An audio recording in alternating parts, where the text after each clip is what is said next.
नमस्ते। आज प्राण के बारे में जानेंगे। मैंने पिछले वीडियोज में आप सभी लोगों को हमारे शरीर के 5 परतों की जानकारियां साझा की। अब प्राण 10 प्रकार की वायु होती हैं, जिसमें आमतौर पर पंच वायु को हम जानते हैं। 5 प्रकार की वायु को पंच वायु कहा जाता है। पंच वायु में पहला उदान वायु, दूसरा प्राण वायु, तीसरा सम्मान वायु, चौथा अपान वायु और 5वां व्यान वायु। ये आमतौर पर 5 को तो हम जानते हैं। ये 5 को ही आइए हमारे शरीर के किस हिस्से में कार्य करती है पहले इसको ढंग से समझें।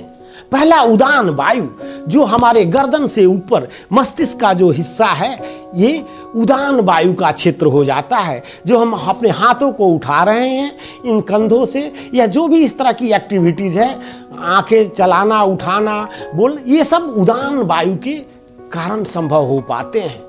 तो मस्तिष्क की जो समस्या है, डिप्रेशन इत्यादि, ये सब आपको उदान वायु के मार्फत, उदान वायु का प्राणायाम करके, उदान आसन का प्राणायाम करके मस्तिष्क की समस्याएं, मस्तिष्क की विकारें, मस्तिष्क की बीमारियां दूर की जा सकती हैं। दूसरा प्राण वायु जो हम अपनी नाकों से वायु को फेफड़े में भरते हैं।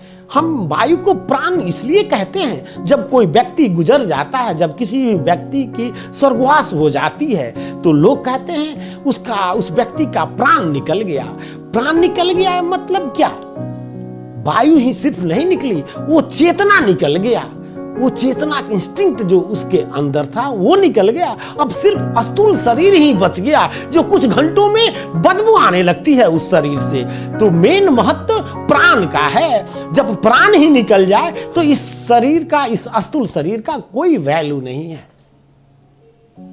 तो प्राण वायु के प्राणायाम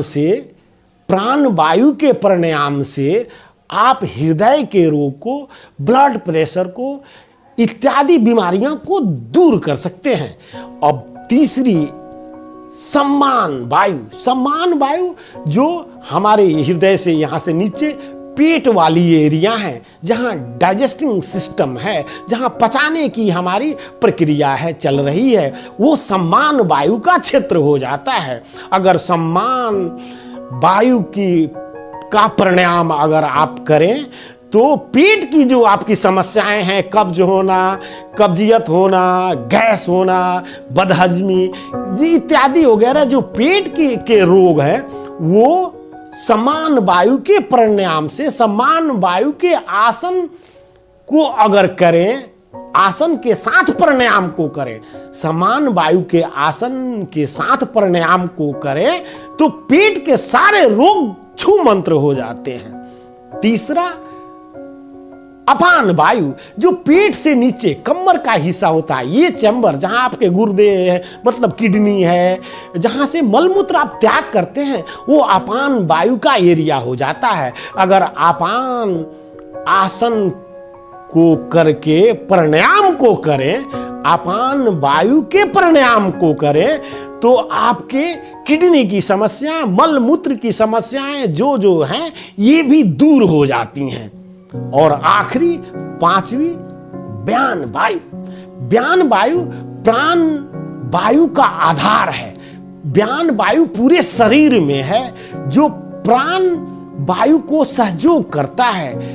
हमको प्राण वायु शरीर के पूरे हिस्से में जाए, सूक्ष्म से सूक्ष्म पॉइंट तक पहुंचे, जिससे प्रत्येक हमारे शरीर के सूक्ष्म कोशिकाओं को ऑक्सीजन मिले, ऊर्जा मिले, जीवंत हो, जिससे हमारा शरीर स्वस्थ हो, हमारा शरीर खुशहाल रहे। तो दोस्तों, समझ गए ना, प्राण की ये जो 5 वायु है, उनका क्षेत्र कौन कौन सा है और उनके काम कैसे किए जाते हैं, इस पर आज मैंने आपके समक्ष अपने विचारों को परोसा।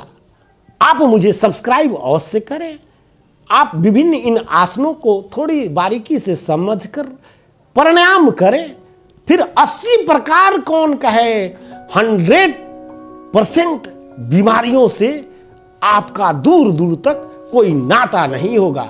मनोज उपाध्याय को लाइक करना भी ना भूलें। कमेंट तो बनता ही है। आप खुश रहें, मस्त रहें, स्वस्थ रहें और परिणाम को अवश्य करें, यही मैं प्रभु से प्रार्थना करता हूं। धन्यवाद साथियों मुझे सुनने के लिए।